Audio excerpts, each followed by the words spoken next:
Hyderabad Disaster Response and States Monitoring and Protection hydra के अमले ने हैदराबाद के माधवपुर में वाक़ तेलुगु फिल्मों के मशहूर अदाकार नागार्जुना के एन कन्वेंशन को मुनद्दम किया जा रहा है। हफ्ते की सुबह से हुक्काम ने सख्त सिक्योरिटी के दरमियान कन्वेंशन की मिसमारी शुरू कर दी। हाल ही में हाइड्रा को फिल्म अदाकार नागार्जुना के एन कन्वेंशन सेंटर के खिलाफ शिकायत मौसूल हुई थी। शिकायत में कहा गया था कि तोमकुंटा में एक तालाब की 3 एकड़ अरादी पर कन्वेंशन सेंटर बनाया गया है।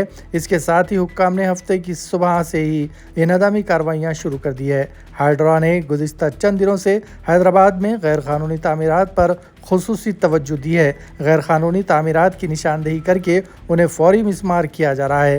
हाल ही में BRS के कारगुजार सदर और साबिक वजीर KTR का समझा जाने वाला जंगोड़ा फार्म हाउस भी गैर कानूनी ढांचा करार देते हुए इसे मुनज़्ज़म करने की तैयारियां की गई थी। ताहम ये मामला अदालत से रुजू हुआ, जिसकी वजह से ताख़ीर हुई है।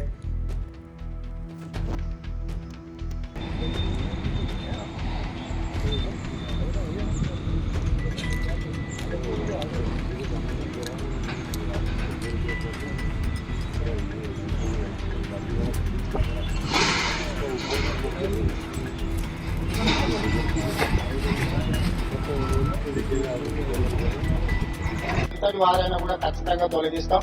ఈ చెరువులే వరప్రదాయిని తెలంగాణ ప్రాంతానికి పదే పదే మంత్రివర్యులు కానీ ప్రభుత్వం కానీ చెప్తా వచ్చింది. అయితే ప్రధానంగా సినిమా హీరోలు అంటే ప్రజలకు ఆదర్శంగా ఉండేవాళ్ళు, మంచిని ప్రజలకు బోధించేవాళ్ళు. వాళ్ళని ఆదర్శంగా సమాజం తీసుకుంటారు.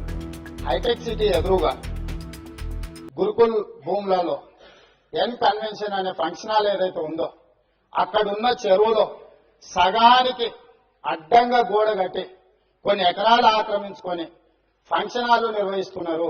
పదే పదే ప్రభుత్వం దృష్టికి వచ్చింది. టీవీ ఛానళ్లలో పేపర్లలో చూపించారు. అక్కినేని నాగార్జున గారు కూడా దాని మీద స్పందించారు. ఈనాటి వరకు ఆ ఆక్రమణలు తొలగించలేదు. ఎందుకు అక్కినేని నాగార్జున గారు ఆక్రమించుకున్న చెరువుల ఆక్రమణలు తొలగించలేదు? ఎందుకు చర్యలు తీసుకోలేదు? ఏ శక్తులు అడ్డం పడుతున్నాయి? ఎప్పటిలోగా చర్యలు తీసుకుంటారో మంత్రి గారు సూటిగా సమాధానం చెప్పాల్సిందిగా కోరుకుంటున్నారు.